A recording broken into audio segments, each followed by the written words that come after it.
Hey everybody, Dan from Men Need to Be Heard. I hope you'll indulge me for a few moments. I don't normally do a prologue to my podcast, but today I wanted to take a few minutes and kind of explain why I wanted to have my guest that I have on today come on the show and talk about the work that he's done. My guest is Dr. Warren Farrell, someone I consider a personal hero of mine. He literally changed my life and is the reason why this podcast exists and why I do what I do. And I talk about it a little bit during the show, but in brief, I was a struggling young man going through my first divorce when I first became aware of Dr. Farrell. I was home from work sick one day and I was scrolling through channels and happened upon him being interviewed by someone about his most recent book, The Myth of Male Power. And I was absolutely intrigued by what I was hearing because it addressed directly some of the struggles that I was dealing with. Shortly thereafter, I went out and bought the book and devoured it in a weekend. It literally changed my life. And it's why I do what I do, because my goal is to continue on the work that he's been doing for 5 decades now. And I strongly encourage you to go out and purchase his books because I truly believe they will change your life as well. Whether you're a man or woman, father or mother, there is much information to be gleaned from his books, especially his most recent one, The Boy Crisis, in which he talks about the issues of boys and how by addressing them, we'll be able to help not just boys, not just men, but women and girls and all of society. Pour yourself a nice cup of coffee or whatever beverage you like, sit back and relax, and join me as I interview Dr. Warren Farrell.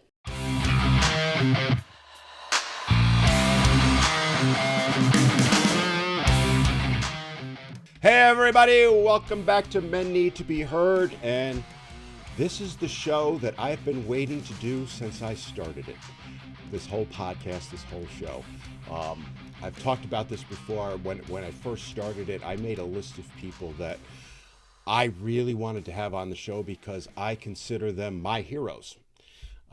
And this was the number one person, if I'm being honest. So, I'm really looking forward to doing the show, and I really hope that everyone that's watching this listens to this man because he is the man, in my opinion. He's chuckling off to the side here because I'm fanboying on him, but that's okay. Let me bring him on because who cares about me? Let me introduce Dr. Warren Farrell. Welcome, sir, to the show. It's a pleasure. Thank you for sharing the background that led you to doing this podcast. I really appreciate that. It's something I've been looking forward to because, and we were talking a little bit off air about this. You know, I was going through a rough divorce a few decades ago, and you helped me through that. And it's why I do what I do now. So I bow to you now. And then I'm going to move on from all that because I know I'm making you feel embarrassed a bit. But Dr. Farrell, again, you've written many books. I have them all over here to my side. But just to hold some of them up, I have an original copy of The Liberated Man. My. Yeah. I remember that from, I think, 300 years ago. I think you wrote that in the 70s, correct? Yes, correct. And then 70. all the way up to the current one, The Boy Crisis, which we're going to delve into quite a bit on that. But before we get into that, can you just kind of tell the audience a little bit about yourself for those that might not know? Well, I started this process when I was teaching at Rutgers University in New Jersey, as they say. And the women's movement surfaced. This is 1969, and I started to speak about. I was just enthused about it, and I was doing my doctoral dissertation at NYU at the time, and but I was doing it on a different topic. And my students said to me, Warren, you're just when you talk about the women's movement, you got fire in your belly. You should really write your dissertation on that topic." And so I decided to, in fact, do that. Initially my dissertation committee all laughed at me and said, the women's movement is just a fad. It's going to be in and out. It's not worth your time, Warren. You'll make a significant contribution to the other topic that you were writing about, and you'll be able to make a much better living with it. And so, but I disagreed. But so during the tension period with my dissertation committee, the president of NYU asked me to be his assistant. And as soon as that happened, the dissertation committee agreed, okay, do what you want to do, right? waste your life if you want to.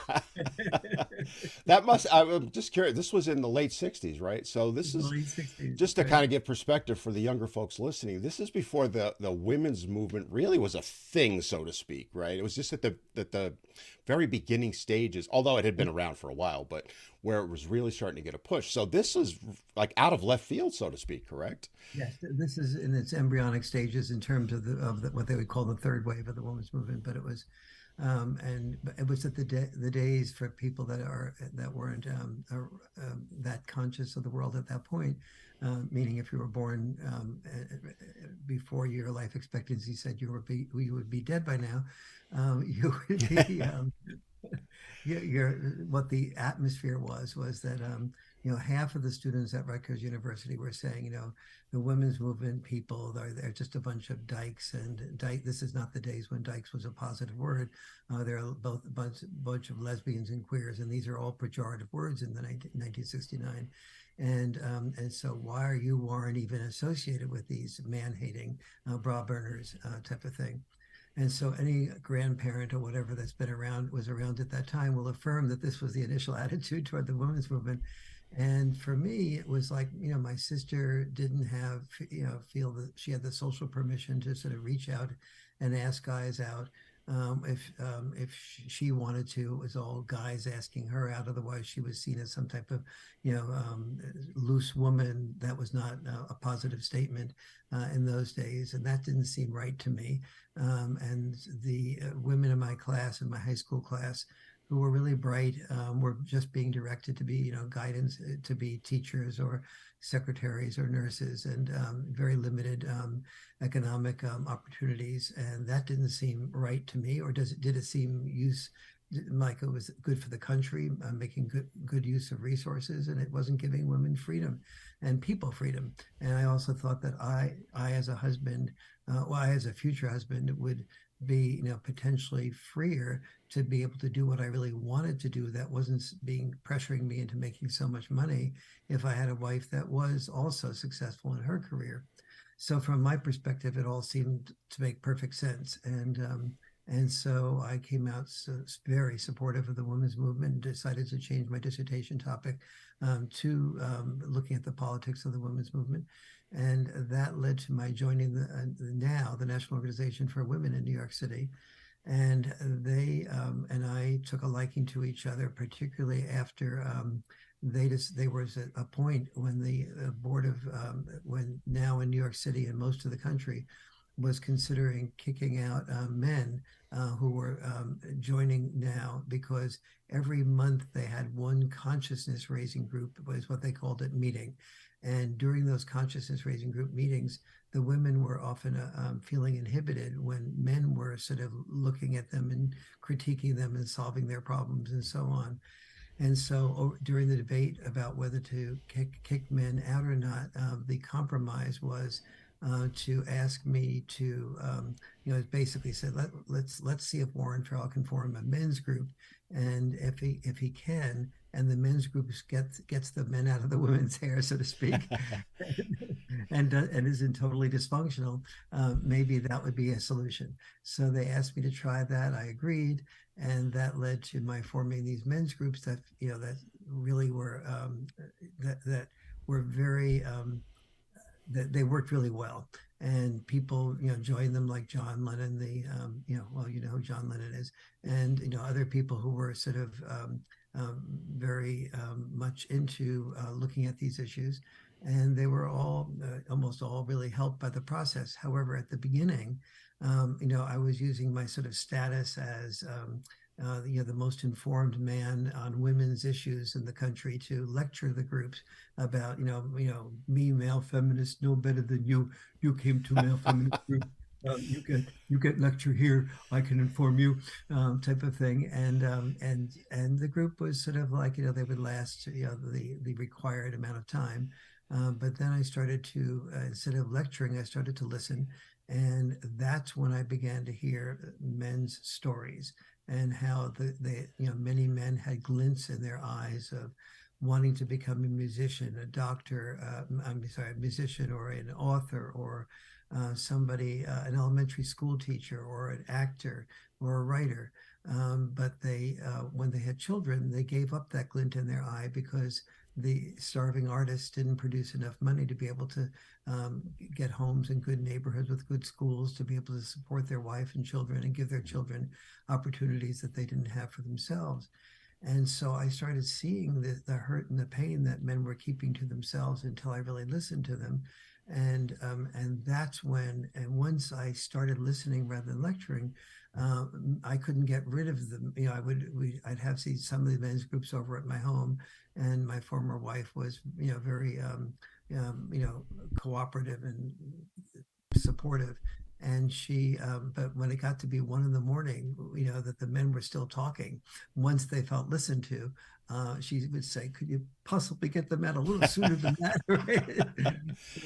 She actually worked for a living, and so instead of doing doctoral degrees, so so that's sort of and but that whole thing opened my eyes to that, that it's not just women who have an experience of powerlessness, but our increased amount of money that we were earning was happening when we had children, that men didn't earn more than women did for the same work and the same the same amount of time. Mhm. But what the where and when men did earn more than women, that was when we had children and men gave up doing fulfilling work that paid less, that made them starving artists, to do greater amounts of work. So I had, one of the men in my group was an elementary school teacher who was just this wonderful nurturer, connector type of man, and you could feel it in his energy. And he loved teaching, but when he had children, he realized that he wasn't making enough money as an elementary school teacher, so he had to give up his passion of doing just that and become a principal and then a superintendent of schools. Well, we in the women's movement, we said, see, men have, there are fewer men in education, but they still dominate by being superintendents of schools, and they still make more money. But they made money because they gave up their passion, they gave up the glint in their eye to earn more so that their children could have opportunities they never had, and their wives could live in better homes and better neighborhoods, sending their own kids to better schools. Mhm. And so, and we in the feminist movement, we looked at that as male privilege. And in fact, it wasn't male privilege, it was male sacrifice. And so earning more money is oftentimes about feeling obligated to earn money that somebody else spends well, he dies sooner. And I didn't think that that was a great definition of power. I started seeing that men were defining power as being human doings rather than being human beings. That's an interesting point that you're making. Is that, and I wanted to ask you this: is do you think that's driven largely by men themselves, or is it societal pressure that creates that, or, in my opinion, a little bit of both? But I'd be curious what you think on that. It's driven by about 1 million years of evolution of insects, birds, buck elks, in every dimension of living beings, except maybe plants. I'm not sure about that, but the females fell in love with the alpha males. I am wearing um, uh, this belt buckle Uh huh. is is a buck elk. After the female buck elk, that is she falls in love with the alpha male. That is the male with the biggest rack, Hmm. and the if that and so when she falls in love with that alpha male, it's and he has that big rack. He gets to be the one to procreate, but in order to get that big rack, he gives up 30% of his. It exhausts about 30% of his calcium, minerals, and nutrients. And if he doesn't immediately get rid of that rack or rut it, and that then and before winter sets in, and he has a chance to replenish those nutrients, he is likely to die. Hmm. And that to me is a wonderful metaphor for masculinity, which is our greatest weakness. Our weakness is our facade of strength, the facade of strength of the big rack. Hmm. but in fact, without anybody recognizing that in order to get that big rack, we had to often risk death. And whether it was risk death in war or risk death in the workplace or risk death by doing jobs that made us, that inspired us to get higher and higher on the bureaucratic ladder, whether that's the bureaucratic ladder, that's a corporate ladder, government ladder, or religious institution ladder. And then at the end of our life, we feel like we're just constantly giving into the bureaucracy in order to be able to get to the next level of advancement. And at the end of our life, we're at a high level of advancement. At least 1% of us are. So, but we haven't become, as I said before, not human beings. We've become human doings. And to call that power, I was confronting that in the book, The Myth of Male Power, which, Hmm. as you mentioned to me, was the initial book you read. Right. Before we move on to that, because I do want to get into that, I just have a question that I think my audience really needs to hear the answer from someone who lived it, because I talk about this often. Is in the 70s, I was a young lad. I was in my teens, you know, um, and fully supported all that was being done. Fully Mhm. supported it. Still do. I still Okay. adamantly support everything that was being done in the 70s. I have told my audience this, which is it wasn't about putting men down back then. It was about let's bring women up to the level of men, so to speak, equality, Mhm. true equality. And I always use education as the example, although in the end it turned out to be a negative, so to speak. But it was they saw there was a deficiency with education for girls, and they were taking steps, and absolutely applaud for that. But I think that today's younger kids, so to speak, for us they're kids, for them they're adults. Um, they have this belief that what things are the way things are now was the way it was back then. I don't agree. I just wanted to get your thoughts, and if you could share with the audience, how was it in the 70s? I believe it was really about equality. I was just curious what you would say to that. There were two things going on simultaneously. One was that clearly, the women in my class who were very gifted were not offered opportunities, not inspired to, consider themselves, future presidents of the United States. I remember when I was in ninth grade, or seventh grade, or something in that area. Looking in a textbook and seeing that every president of the United States was a male, and every president of the United States was white, and most presidents of the United States were Protestant, and I was white, Anglo-Saxon Protestant. Oh, all right, I could be president of the United States, and that's what I aspired to be. And until I, started opposing the Vietnam War and realized that people just didn't pay attention to logic. they, Good way to put it. and, Yeah. politics was just a form of masochism and in service of the ego oftentimes. And Yeah. and so I just sort of, and when I found out that I could write decently, I decided that that was, at least I would be appealing to a certain percentage of people, but I could have influence in a less sacrificial type of way than in politics. And so that was one aspect of the women's movement, was trying to really get equality in the area of working outside of the home. But two things were happening. One is that nobody there was a belief in the women's movement that many of the most influential early people who are supporters of the women's movement, they had a Marxist type of tendency. So at the beginning of the women's movement, there was sort of a number of hierarchies that the early women's movement leaders considered. We had been through a period of time of the civil rights movement where clearly there were slave owners and slaves, and that was the oppressors and the oppressed.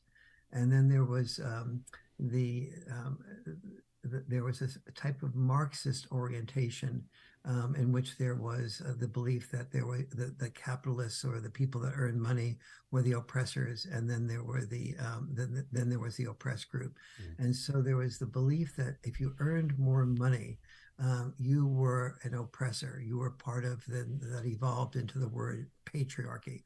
And so every man, merely because he was a man, had these patriarchal advantages and this male privilege and this male power. And oftentimes the pursuit of that power was toxic, which in fact is often was. But and so, but so that because men earned more money, we were put in that category in a Marxist type of sense of being the people that were had the power, as opposed to understanding that the earning of money was the sacrifice very frequently of personal power, the giving up of what you really want to do and love to do in order to earn more money so that our children had options and opportunities that we never had. We in the feminist movement never looked at it that way Hmm. until I began to look at it that way. I began to, ironically, as a result of now asking me to form these men's groups, when I started actually listening to men, I discovered that the male inner experience was just much more covered up than the female inner experience, because females had permission to talk about their experiences Hmm. in the very consciousness raising groups that they were conducting, that they ultimately asked me to conduct among the men. And so I started discovering among men and myself, I started looking inward and saying, my goodness, do I want to do like my father was encouraging me to do, which was to give up writing, because only about 1 in 100 writers ever find a publisher. And if I can't find a publisher, I would never find a wife. From his perspective, that was the way you had to look at the world. And so when I was teaching, um, when I was successful and was teaching, doing a lot of psychology stuff on TV, like you saw me on a show once. Hmm. The My father said to me, you realize you're ruining the lives of millions of people. And I said, how's that, Dad? And he goes, because you're teaching them psychology, and psychology teaches people to do what they want to do. Real men don't do what they want to do, Warren. They do what they need to do, what they're obligated to do. Hmm. But and that was the way he, born in 1910, looked at the world, especially after he'd been through 2 world wars and a depression. Men in those days didn't free themselves to do what they wanted to do. It was not about a world of rights. It was a world of responsibilities and obligations. And the women's movement understood that from the women's perspective, but nobody understood that from the men's perspective. You know what's interesting now, and this kind of goes to where I wanted to get into the myth of male power, because the struggle you're talking about there was the struggle I was going through. So Yeah. again, I was very much in favor of equality for both sexes. At that time, now this is mid 90s, 95, 96. I was going through a pretty nasty divorce. I had had 4 kids with my first wife. They were 2 and 2, 2 boys, 2 girls, and I wanted them all to have the same opportunities. We're going through the divorce. It's nasty. I'll just leave it at that. But I was struggling with all of it and trying to handle in my mind the feelings that I was having, and being able to express them, as you kind of talk about, right? I was internalizing it a lot. And yeah, what kind of struck me was, and I told you this off air, but I'll just relate it to the audience. I was homesick one day, and I was, back then you turned on daytime TV, and I don't remember what show it was. It might have been Oprah. It might have been, I don't know. But you were on and you were talking about that book, and you were striking a chord with me with the concepts that you were bringing forward, which is essentially, and I bring it down to this: we're the same, we're different, but we're also the same in many ways, men and women, right? And it was really enlightening to me to hear you converse about that, which then led me to purchase the book and just devour it. To be honest with you, and I'm not saying this because you're in front of me, but I read the whole book in about a weekend, and I've Well, read it 2 or 3 times. What I wanted to kind of talk about with that, though, is at that time that book came out, and if I remember right, was it 93 you published it first? oh boy, what a memory! Yes, That was a good 93. memory. So 30 years ago, right? It was. I think it's fair to say it was somewhat controversial at the time, if I may put it that That way. would be an understatement, right? Yeah, I might be making an understatement there, but you basically called into question really the belief of, I'll use the term patriarchy, or men's power over women, and that paradigm that was out there that women were powerless, couldn't do anything, and that the solution then was to make men feel the same way, and you were really calling that into question. And That was eye-opening to me, and I wanted to kind of talk to you a little bit about that briefly. Is to say, as you were writing that book, and no, you had to have known it was going to be controversial. What was your mindset with all of that? My mindset was that first of all, I did know it was going to be controversial, and I also knew that up until shortly before that, I had been making a very, very good living speaking around the world as the world's leading male feminist.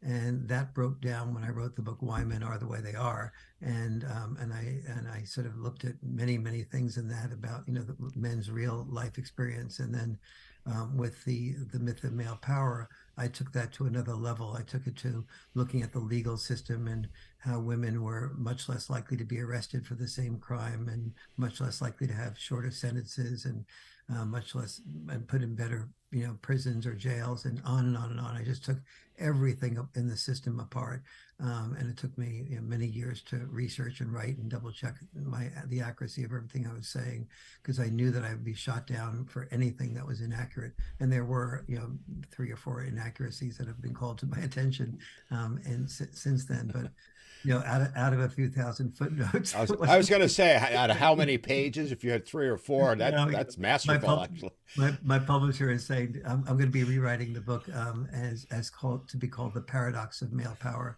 A book that I'm writing now is on couples communication called "Roommate to Soulmate," and that's going to be coming out next July. But then I have to start working on the very big major update of the myth of male power, and that'll be called as I said, "The Paradox of Male Power."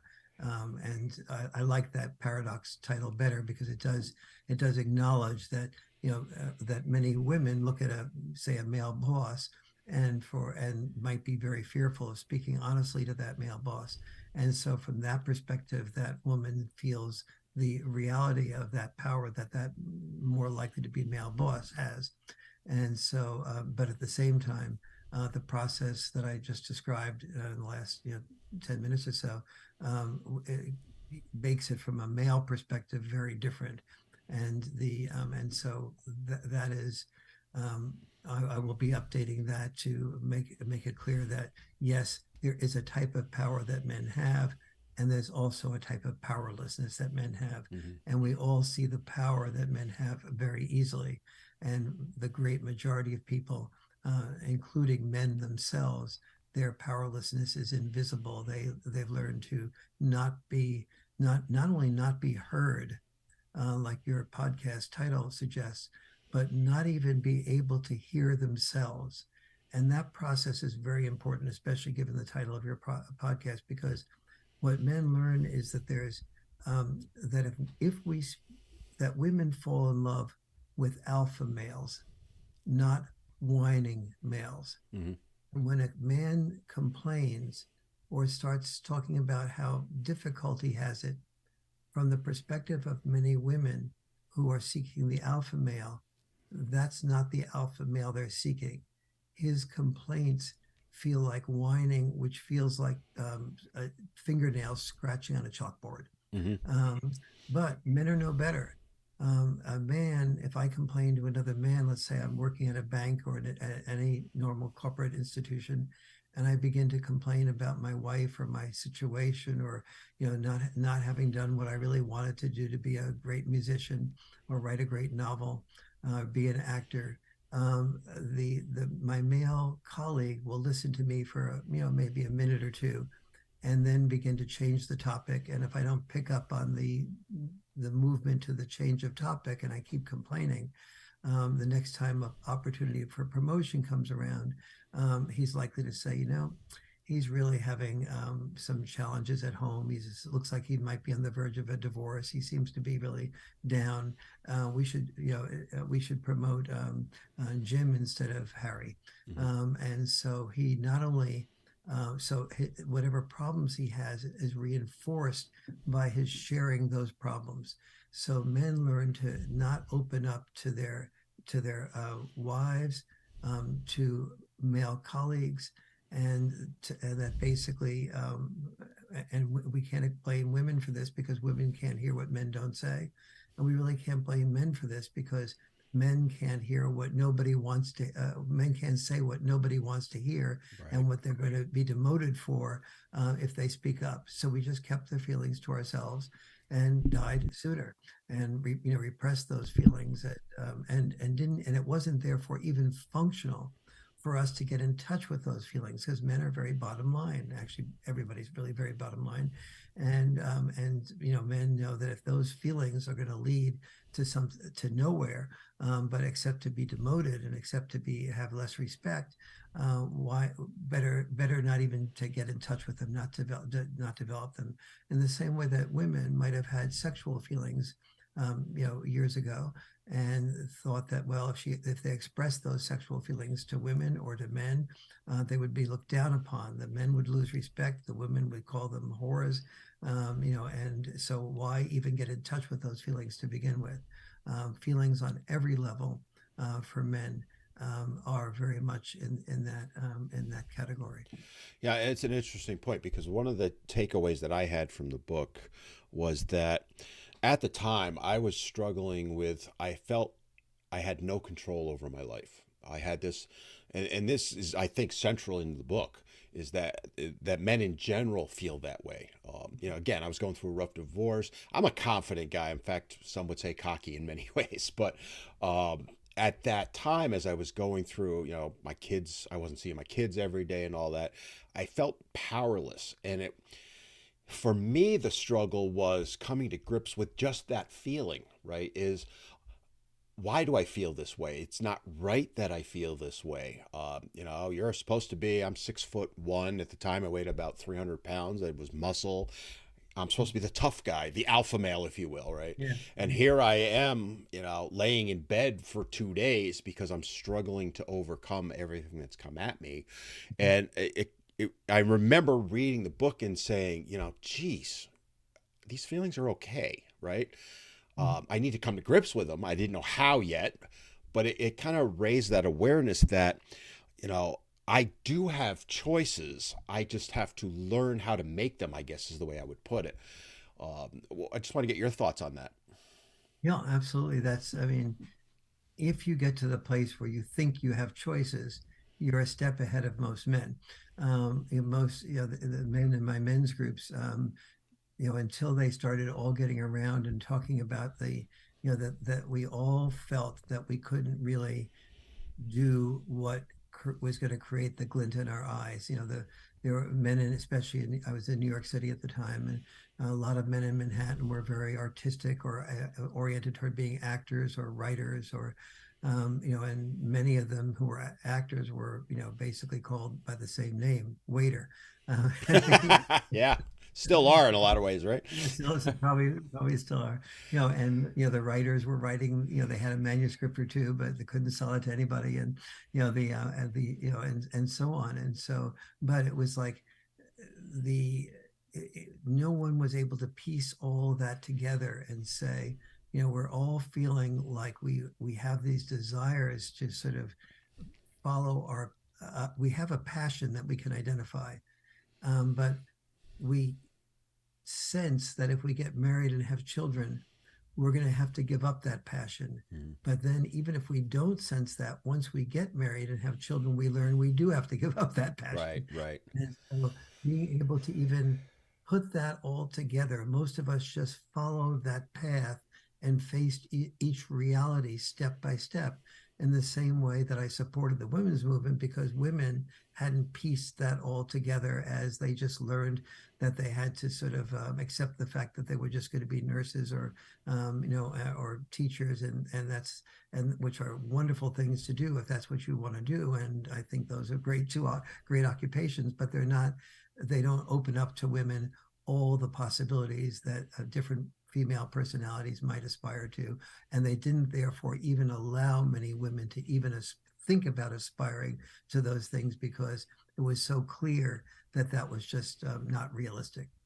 But it also illustrates that men deal with the same thing, right? We're Exactly. different, but we're the same, right? It's We're exactly that. you know.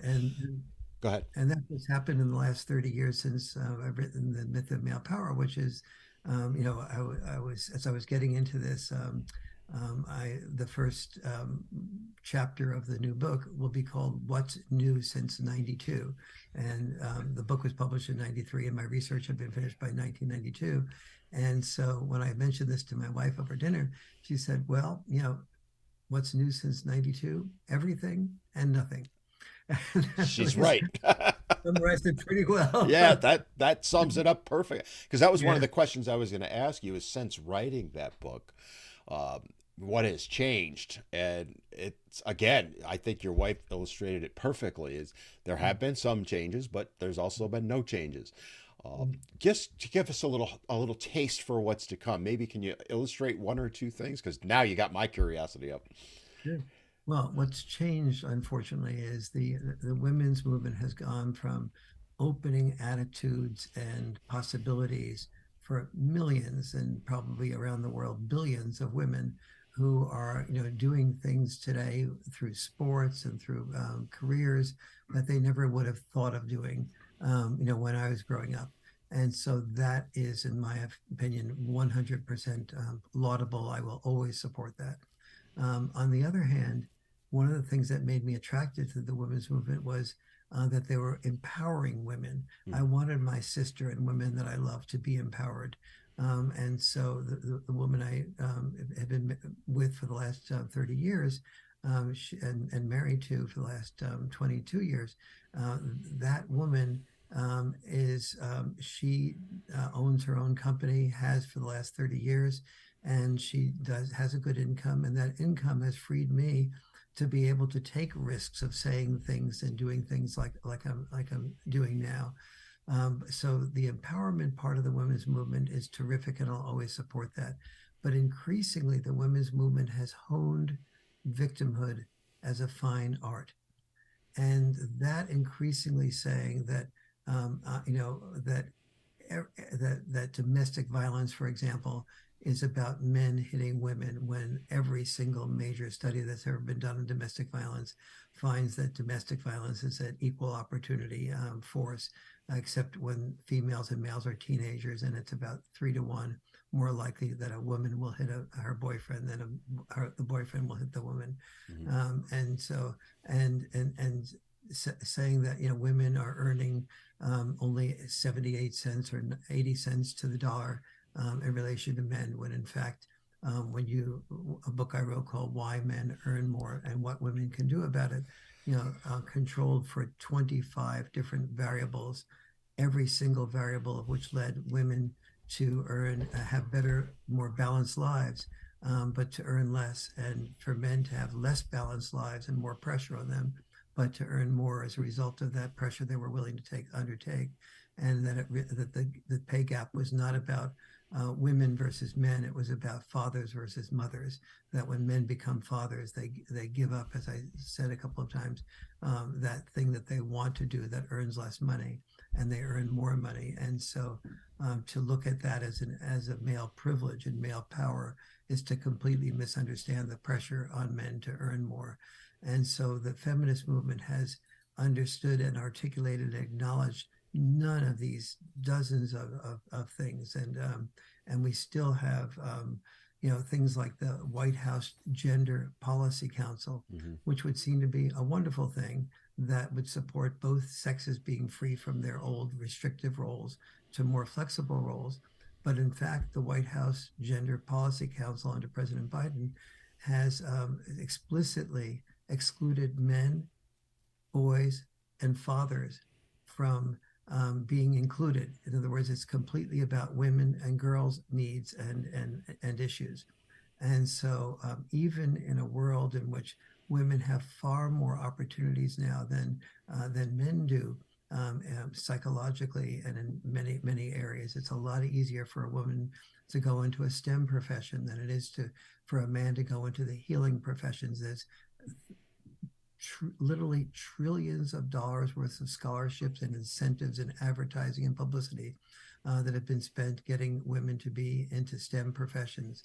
But if a man wants to go into becoming a nurse or elementary school teacher or a nursery school teacher or anything along those lines, there's virtually no scholarship, special opportunities he gets, education to go into those professions. So we've encouraged women to say, choose what you want to be and you go, girl. Hmm. And you can be anything you want to be.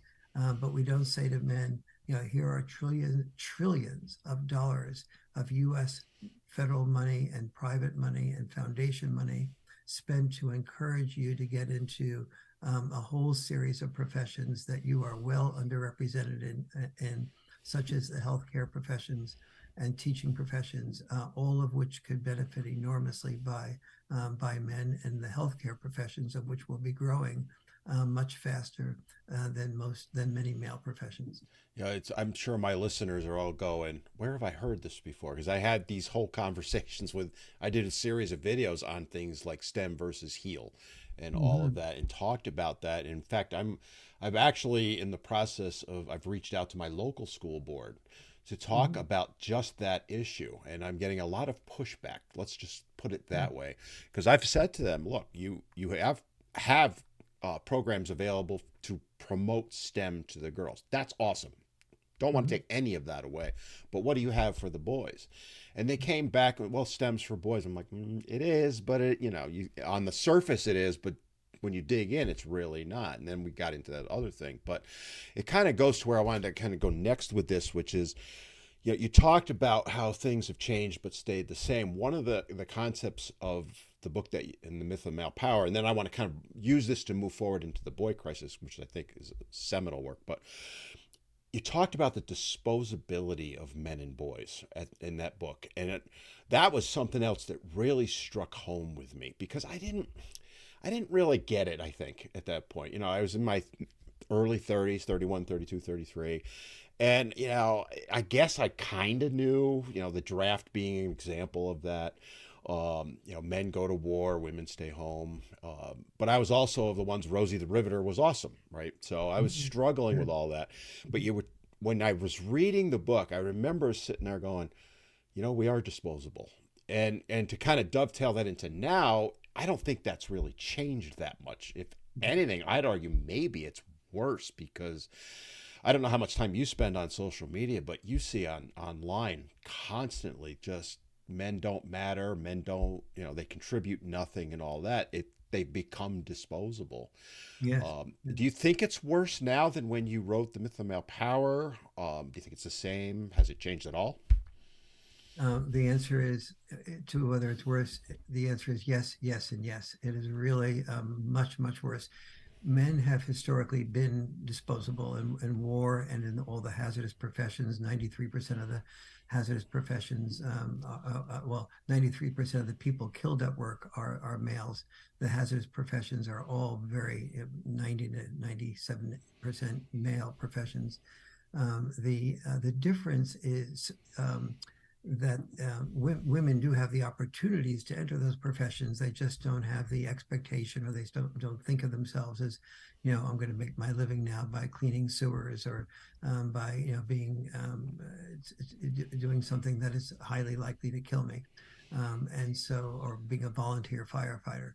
And so men are still that way, but the difference is that we're more disposable today than we were some 30 years ago because women used to, when we made those sacrifices, they appreciated those sacrifices, and men basically worked for being appreciated, for being honored, for being sexually attractive to females by being the officer and the gentleman rather than the private and the pacifist. Hmm.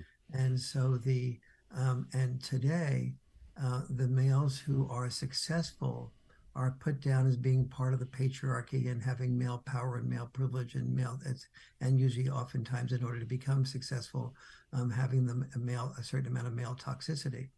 And if we don't become successful, we're ignored and overlooked and called losers. If we risk sexual rejection, We're on the verge of possibly, probably becoming a sexual harasser or a date rapist. If we don't risk sexual rejection, we're called a wimp. And so young men today, I just feel caught between a rock and a hard place. I remember some about a year ago doing an interview about this, and it was a film crew that came out to my house, and I live near um, a waterfalls and so on. And they wanted me to stand in front of in front of the waterfalls, and there was a and as they were filming me, some guy was walking by who looked like and I was talking about high school kids. Some guy was walking by who looked like he was about high school age. And he was stopping and looking at what was happening here with these cameras around. And so I took advantage of him stopping and I said, "Excuse me, are you in high school?" And he goes, "Yes." And I said, "Could I explained what was happening. And I said, "Would you mind sort of talking with me about your experience in high school, and anything you don't want from this conversation, just say you don't want it and it'll never be recorded." And he said, "Yeah, I'll do that." And I said, "Well, are you're what I," he clarified what high school he was in. And it turned out that he was in a private school in San Francisco that was all male. But he had a lot of friends in a public school that was right near where we were filming and where I live in Mill Valley. And he said, and I said, "What's your experience like?" And about being a male in school. And after a little bit of warming up, he said basically that we're told in high school that we are part of the patriarchy, that we have male privilege, that masculinity is toxic, and that that we're just basically. And he said, "I feel personally sort of ashamed to have been born a male." Mm-hmm. I just, and we hear the future is female, and I sort of I look and talk about these things inside of myself, but I really don't talk with them to anybody else about that. And I said, "Well, you seem like your energy seems like it's heterosexual. Are you heterosexual?" And he said, "Yes, yes." And I said, "Do you have a girlfriend presently?" And he goes, "Yes, I do." And I say, "How long have you been with her?" And he said, "About 9 months." And I said, "Do you talk with her about these things?" And he goes, "Oh, no, no, no, no. She's sort of feminist in her orientation. I would never bring these things up to her." And I said, "But don't you think it's part of intimacy to sort of talk about these things?" He said, "Yeah, but I don't want to lose the relationship." And I said, "Well, if you plan to get married, before you got married, would you talk with her about these feelings?" And then there's a long silence. And he said, "I guess I should, Mm-hmm. but I hadn't really thought about that before." So he had expected himself to potentially get married to this young woman without ever having talked with talked with her about what was going on deeply inside of himself. And I said, do you feel like you're an exception to this rule, that you're sort of more sensitive than most guys and a little bit more hesitant about talking?" And he said, "No, no." And I said, "Well, what about, and this is an all male school and you're learning these things in an all male school?" And he said, "Yes." And he said, "But it's the same at Tamalpais High School. All my friends from Tamalpais High School, which is a public school that's in our town, they all feel the same way." And so that's what's changed. Yeah, it's interesting. We were talking earlier about how a lot of the feminist movement's goal was to make men feel as powerless as they thought women felt, and we're there, right? I work with men also. I have a group also, and that's what you're talking about with that young man. I hear all the time, right? Is from, and I've talked about this even from my own perspective. I'm 60 years old, but I remember I always used the Brady Bunch. You're old enough to remember that, and how the boys were presented in that, right? um, but the boys were, if they ever had a contest between the boys always lost, and it carries through even to today. Homer Simpson being the classic example of the bumbling idiot dad and all that. And I always talk with guys about that and go, I know that's the perception that's out there, but that should not be the reality, right? Is boys these days, and I've made this argument many times, as early as preschool, are being taught that they're, part of the patriarchy. They're to blame for everything. And that has to have a serious effect, I think, over time And it kind of talks to what that boy was talking about. By the time you get into high school, having heard that literally your whole life, it has to change your fundamental thinking about yourself and how you, I would then say, how you handle adversity, or even success for that matter. And I think we're seeing that in today's society. Do you think that do you think that that's what's going on right now? Because there's a lot of issues out there that I think are directly related to all of that. In fact, my argument is that what boys are being taught and fatherlessness, that kind of go together to me. And I want to get into that a little bit too. But that's why we're at where we are as a society. Would you agree with that? Disagree? What are your thoughts? Yeah, I mean, first on the issue, you can see in the background the book, The Boy Crisis. And when that book took some 14 years to research and to write. And at the beginning, when I first submitted my manuscript for The Boy Crisis to my publisher, I had 10 causes of the boy crisis that I was going to research and discover the importance or lack of importance of them.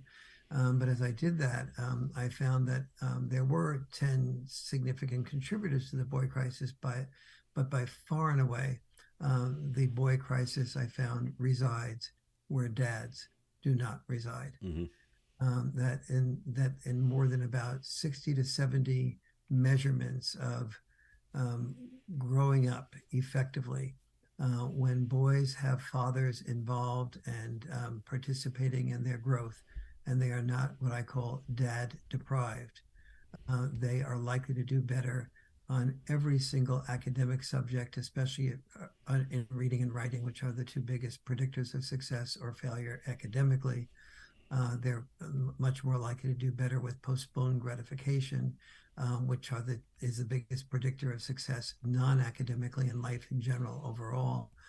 They're much less likely the lack of father involvement is the single biggest predictor of committing suicide.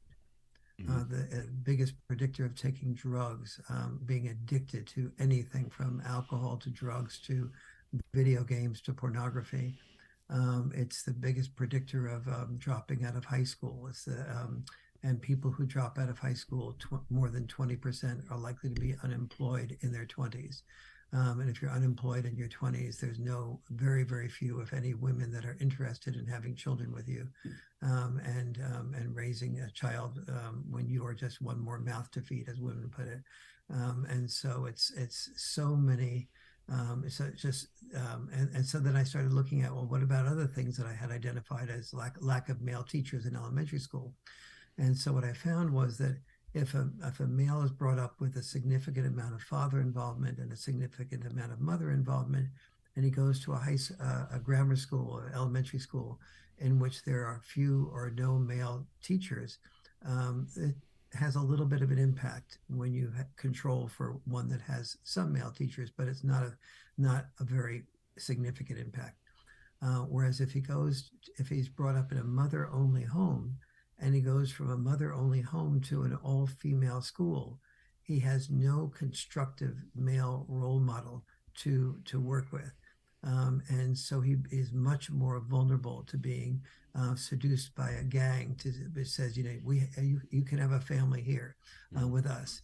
You just got to do these things like hurt this person or kill that person, or steal drugs or sell drugs to this person or that person. And if he gets a little bit older and he's as a result of lack of father involvement, is not very motivated, has very little purpose, doesn't have much postponed gratification, and he's sort of seen as a loser. But some other guys have nice cars, and a drug dealer says, "Listen, you could have a nice car too. You could attract the girls too. Just deal with these drugs. Instead of making $15 an hour, you can make $100 an hour." And so he gets sucked into things like that. So males that don't have positive real male role models are very vulnerable to being seduced by organizations or groups or gangs or drug dealers that are a false negative male role model. And that goes back when I researched for the boy crisis, that goes right back to Hitler Youth. Mm-hmm. They focused on recruiting boys that did not have that his fathers had been killed or had died very young, and they found them to be very vulnerable. And if you watch the movie Spotlight again with an eye toward this, you'll see that the priests that were being spotlighted in Spotlight were they acknowledged that they would target males that did not have fathers because they were so needy of male connection that they would take that male connection and be able to be they would be able to effectively seduce those boys in exchange for that male connection. So this is just the tip of the iceberg, but you know that and now I've been working with many legislatures around the country to pass laws that make sure that when there are divorces, that the primary law is that there be equal shared parenting. And because when there is a divorce, there's four things that are absolutely essential. One is that fathers and mothers be about equally involved with the children of divorce. Number two is that fathers and mothers live within about 20 minutes drive time from each other, so that the children don't have to be angry at the father or the mother for losing an opportunity to be at a special party or be at soccer practice by having to go a far distance to get to the other parent's home. Number three, that there's no bad mouthing from mother to father or father to mother. And number four, that both father and mother are involved in consistent, ongoing couples communication counseling. I'm glad you brought that up because that was something I wanted to delve into a little bit. But I want people to understand that you need to go read that book. And I'm on my third reading, to be honest with you, of it, because every time I go through it, I glean more and more. And this, let's be clear, this is a well researched, documented book. You have studies in there. This is not just, you spouting stuff. This is factual information. And you kind of alluded to the effects of fatherlessness in general, but and you mentioned the Hitler Youth, but in the book you also talk about ISIS. Mm-hmm. And I'm going to argue, as we're filming this, unfortunately, we have those terrible events in Gaza and Israel. And I was watching a video the other day of a young man. I'm going to say he's probably 17, 18, walking up to another Israeli young man and shooting him, just cold blood shooting him. And it kind of struck a chord with me with what things you talk about in the book, which is I was questioning, is that boy someone that they recruited because his father was absent in his life? And it's people I don't think understand the depth of the issue and the effect it has on society as a whole. And you talk about it in terms of dollar and cents also. That if we invested just a little bit here, we'll get hundreds of times more in return. And you talk about a few programs with that. What do you think? For in a nutshell, I mean, we could spend 10 hours on just that subject, but what do you think is the most important thing that we could do right now to kind of raise awareness of the issue, first of all, and then start moving forward for solutions? I think the most important single thing is um, understanding that when men feel needed, we are willing to, if we're told we're needed to participate in this war to keep Nazis from coming into America and taking over, we will risk dying in order to save the country, in order to serve. If we're told we are needed, and so what we need to understand is that dads are needed, and we need to tell dads that they are needed. We need to have suggesting with working in Florida and Tennessee, where two states that I'm working with, and in Rhode Island, encouraging them to sort of get corporations to compete with each other to produce ads for the next Super Bowl, for example, um, like Rec Van and Dove soaps have produced. Rec Van has an ad, for example, that says, shows a boy and his father going out into the woods and immersing themselves in nature. And it's only a 30-second ad. And at the end of the 30 seconds, it says, take advantage of these 18 years that you can do this with your son, because those will be with you for the rest of your life. And it just about makes you cry, and that's the way we need to let men know that they're needed. We need to let men know they're needed also by letting them know why they are needed. Mm-hmm. And why they are needed. In the Boy Crisis book, I have a chapter devoted specifically to what men do that is different from what women do. As a rule, some dads are far more likely to roughhouse with their kids than mothers are. Sometimes it's a reverse, but normally speaking, that's the case. So, why does roughhousing lead to children being more empathetic in the way that dads do it? Why does roughhousing lead to children having better social skills than children that do not roughhouse with their dads? Why is it that the process of dads being more likely to enforce boundaries rather than just set boundaries that they don't enforce but repeat? Why is that combined with the roughhousing likely to create empathy? Whereas if there isn't good boundary enforcement, it doesn't. All of these things have to be known by dads in order for dads to be able to say to moms, mom, sweetie, I want to roughhouse with the kids. And among the things that it will do is to create a real bond with the kids. And with that bond will allow me to be able to enforce boundaries without the kids being resentful because they'll want to have more fun. And that also allow me to make sure that when the kids, get a little hurt or something happens, that the kids are hearing from me that they've got to pay attention to their sister or brother's needs, not to get hurt or not to have a elbow poked in their sister or brother's eyes, and therefore I'll be requiring them by roughhousing to think of their sister and brother's needs, not just their own need to win at the roughhousing. So, father, this is just the tip of the iceberg Mm-hmm. of it, and one example out of many of what dads tend to do that is different from what moms tend to do, that when combined together with the roughhousing, which creates the bond, is combined with the boundary enforcement. It's combined with the ability to require the children to understand the distinction between being assertive versus aggressive, and how that leads to the children being able to have social skills that are more likely to make them popular in school, but popular in a positive way rather than just in a social media look at me way. Mm-hmm. And so that leads to less depression, that leads to less likelihood of committing suicide, that leads to less likelihood of being addicted.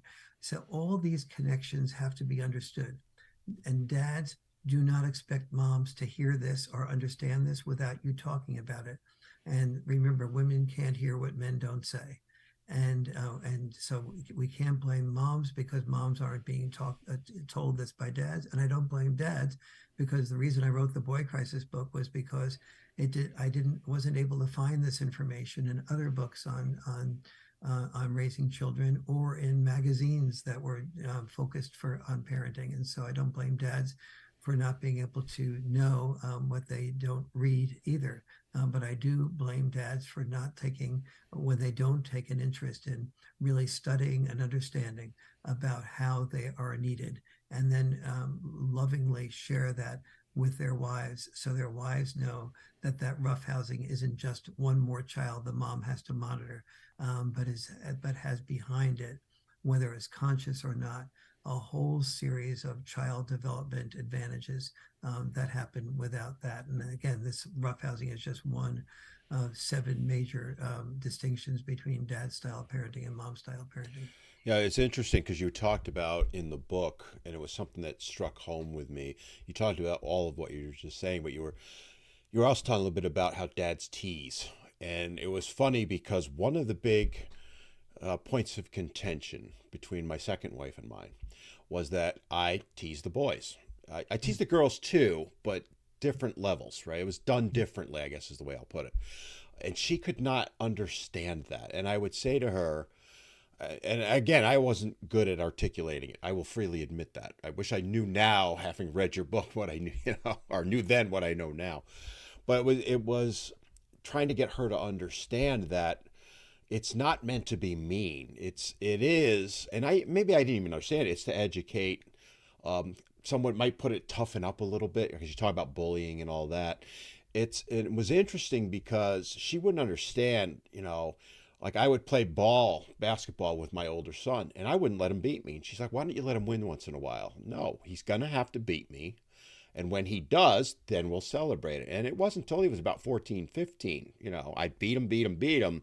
But that day he beat me was one of the best days of his life, right? I got dad. And, the other side of it too is during those games, we would be talking about things.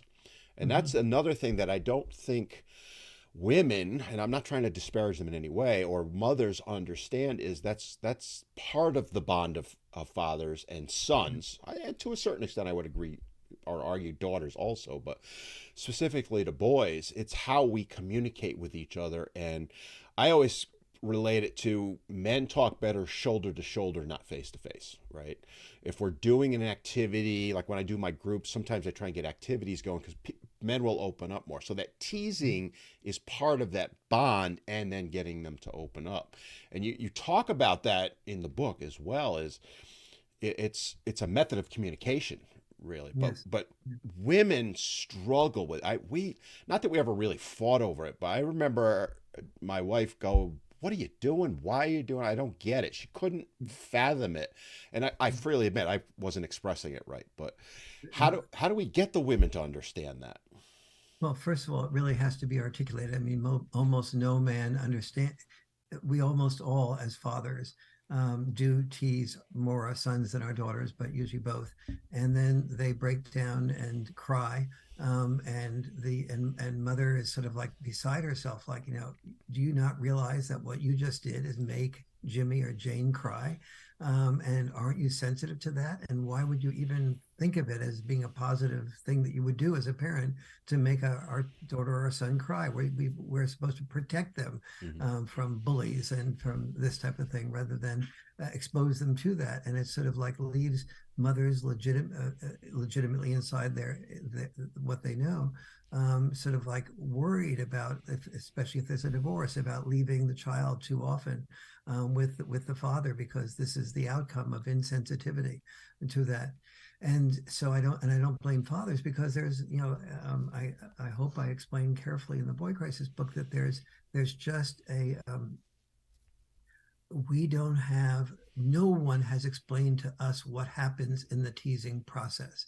So, for example, teasing can be oftentimes there'll be a little bit of a criticism that we want to do of, let's say, our son. And our son maybe was doing the roughhousing and was a little bit too rough with our daughter. And so we might go something like, well, you thought you won at the roughhousing. You're a big boy, aren't you? And yes, let's pretend to be big boys together. Yes, you're a big boy. I'm a big boy too.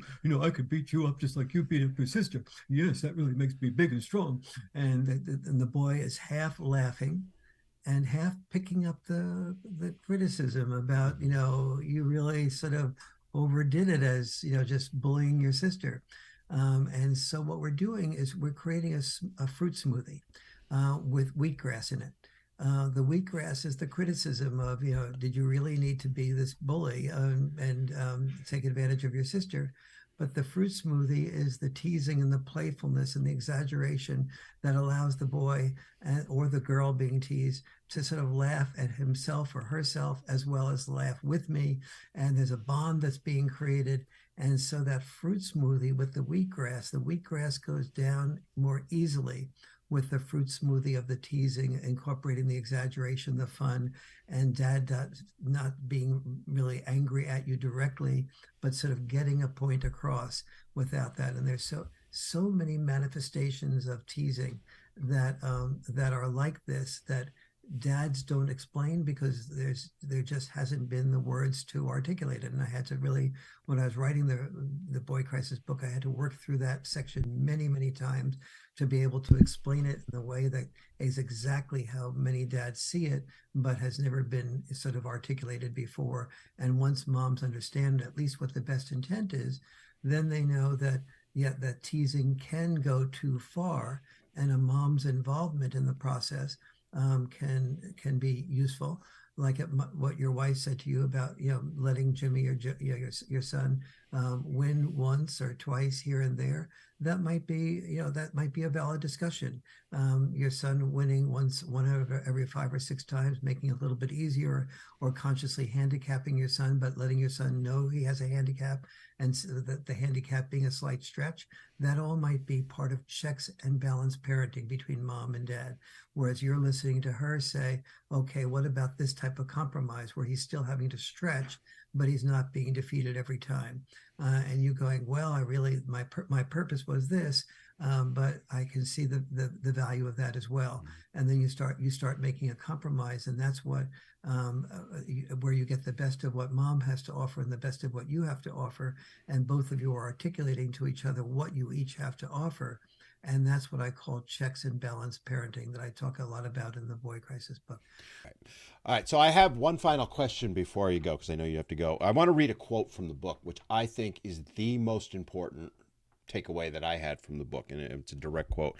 Perhaps the most significant human accomplishment in the United States during the 20th century was our awareness that defining our daughters in one way led to our daughters feeling confused to one way. It can be our most significant human accomplishment in the 21st century to create an awareness that defining our sons in one way leads to our sons being confined to one way. I just want to kind of ask you, what should be the takeaway for the listener from that quote? Because I think it's the most important part of the book. And what is the best thing we can do to move forward with all of it? To understand that what we're not involved with is a women's movement. We should not be involved with a women's movement critiquing and blaming men.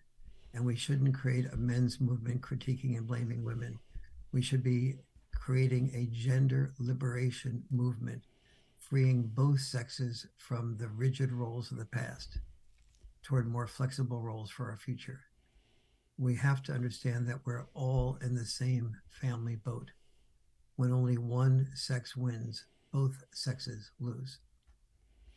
Amen to that, Dr. Farrell. And I want to say thank you for taking time out of your busy schedule to join me on this podcast and share your thoughts.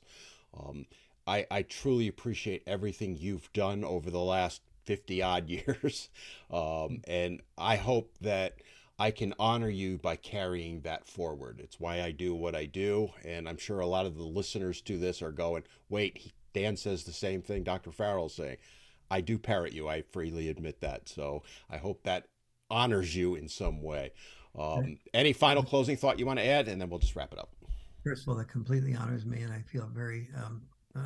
I want the message to get forward, no matter what way it gets. And speaking of that, the the Boy Crisis book, many men and many women tell me that they have a commute or they're working out at the gym, and it's easier to absorb it in its audible form. So if that's true for you, then it is available in that form as well. And I do the reading of the book myself. And John Gray, who wrote Men Are From Mars, Women Are From Venus, did the last 5 chapters on ADHD and how to prevent that. He's much more knowledgeable about that than I am, and he does the reading of that himself as well. And so, if that is helpful, then I hope it is. And on that note, I'm going to go ahead and wrap things up. I can't thank Dr. Farrell enough for taking the time out of his busy day and his busy schedule to spend that time with us and really talk about it. And I can't stress enough to you that you should go pick up some of his books, but especially The Boy Crisis, because it is one that I think everyone should read. Mothers should read it so they get a better understanding of why they need to have dads involved in their children's lives. Dads need to read it so they have a better understanding of why moms think the way they do, and how really in the end the best benefit for your child is when both parents are equally involved as much as possible with the children, either during marriage or unfortunately when a divorce happens. The bottom line is this: it comes down to one thing: the children.